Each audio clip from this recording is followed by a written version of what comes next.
Elderly Russian dictator Putin, 72, has been careful to hide the truth about his health and origins, but now his secrets have been revealed.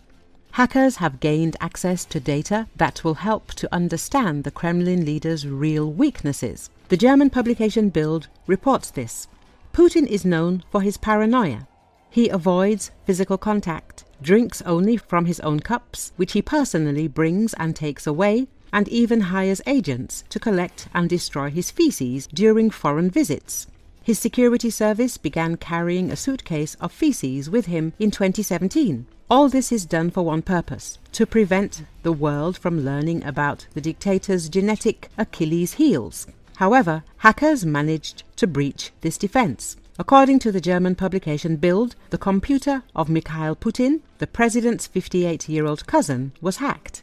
And it was there that the results of a genetic test done in 2022 by the Russian company Genotek were found. DNA analysis of the nephew allows us to say a lot about Vladimir Putin himself, since they have a common male line and 6.25% coincidence of the genetic code. Both Putins are carriers of the rare for Russia haplogroup EV13, common in the Balkans and especially in Kosovo. Haplogroup EV13, as recent studies have shown, is associated with an increased risk of developing prostate cancer. This means that Vladimir Putin may also be susceptible to this disease. In addition, the test data indicates a tendency towards paranoia, and it is unclear how much of this is manifested in the dictator himself. Interestingly, back in 2010, the British Daily Mail wrote that Adolf Hitler was also a carrier of the same haplogroup EV13. Could this explain Putin's morbid desire to hide his DNA from the world? Ironically, all the efforts of the Kremlin leader were in vain due to the carelessness of his own relative. The president's nephew not only decided to find out his genetic characteristics, but also neglected to use a secure password. Hackers easily gained access to his account, and now this data has become the property of the international press. Putin can carry away as many cups and hide biomaterial as he wants, but his genetic weaknesses have already been exposed.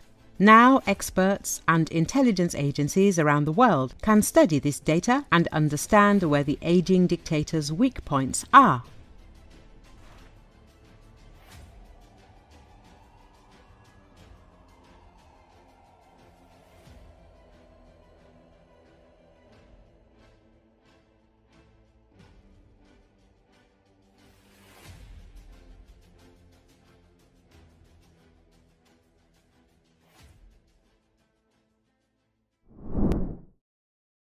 As President Donald Trump and his advisor Elon Musk work to overhaul the federal government, they're forcing out thousands of workers with insider knowledge and connections who now need a job.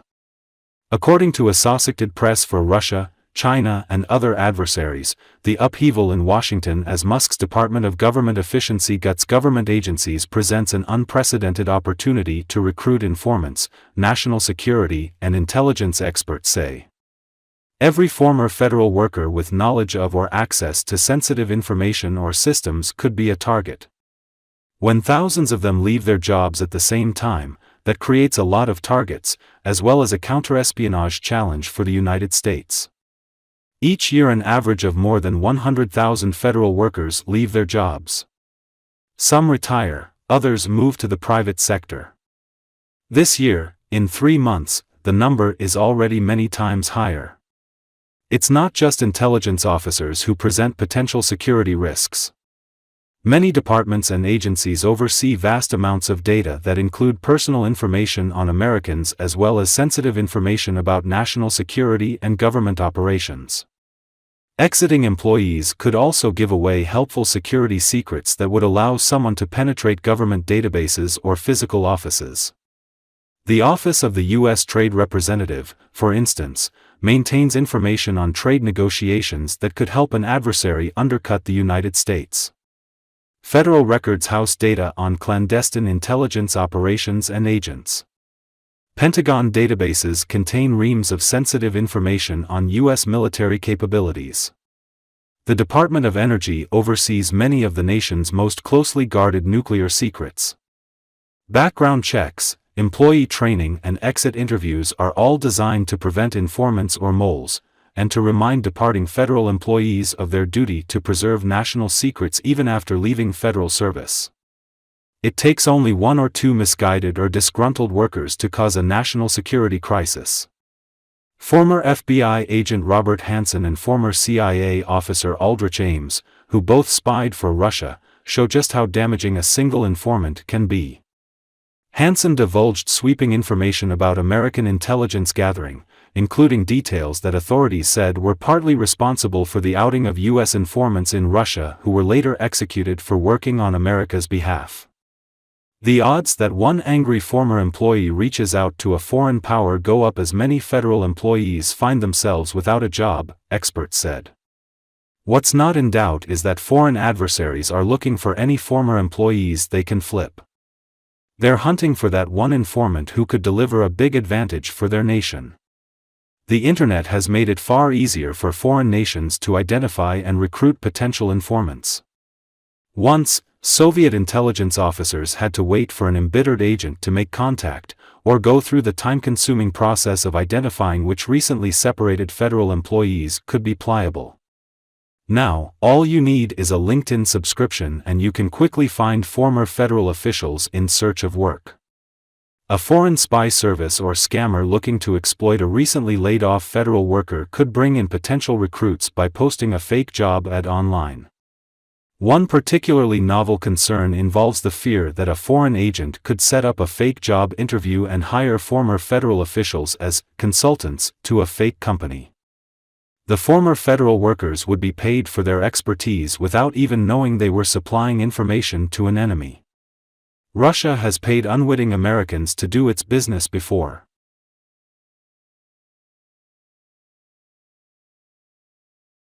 Do you talk to Vladimir Putin about this ceasefire deal? Do you think you need to have a conversation with him to get the Russians to agree? I'll talk to Vladimir Putin, yeah. When will I you want to talk get, to him? look, that's the other, it takes two to tango, as they say, right? Russia, China, and other American adversaries have long sought access to the government's most sensitive information and data. Now that President Donald Trump and billionaire Elon Musk are making big changes to the federal government, national security experts and intelligence experts are raising the concern that so many laid off or recently resigning federal employees could present a serious target for foreign intelligence services looking to recruit informants.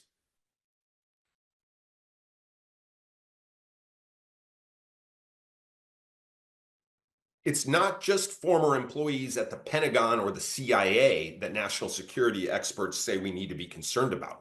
Virtually any government employee likely has access to information that would be of value to our adversaries. Government departments like the Department of Energy oversee some of the nation's most sensitive nuclear secrets. The trade representative has the latest information on economic incentives that we may be offering a trade partner that would be of huge value to another nation. Virtually any federal employee has information about federal cybersecurity or computer access information that could help a foreign adversary or a criminal hacking group gain access to financial systems or personal data about millions of Americans. So it's not just espionage, it's not just military secrets that our adversaries are after, and it's not just those secrets that we need to be worried about protecting.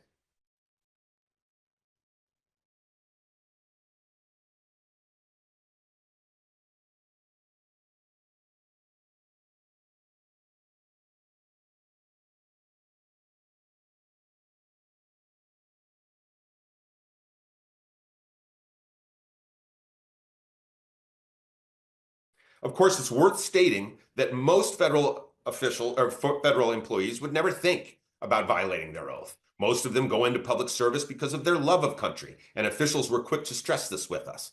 However, when hundreds of thousands potentially of federal employees are leaving federal service at the same time, that creates a dramatically larger pool of targets. And it only takes one or two individuals to create a significant national security problem. Think about former FBI agent Robert Hanssen or a former CIA agent Aldrich Ames, who both spied for Russia. In those cases, lives were lost because people in Russia who had been spying for the US were caught and executed. So that just shows the damage that one or two individuals can do if they decide to sell out their country. So what can we do about it? National security experts note that the federal government uses background checks and training, as well as exit interviews, to try and prevent any situation where a mole or informant could pass along valuable information to our adversaries. The tips that I've received from cybersecurity and intelligence experts that I've talked to say that federal employees need to be vigilant if they're leaving federal service. They should be cautious if they receive a job offer, because there could even be the possibility that foreign adversaries like Russia or China could create fake websites, fake companies, fake job interviews, and fake job offers to try and cultivate potential informants.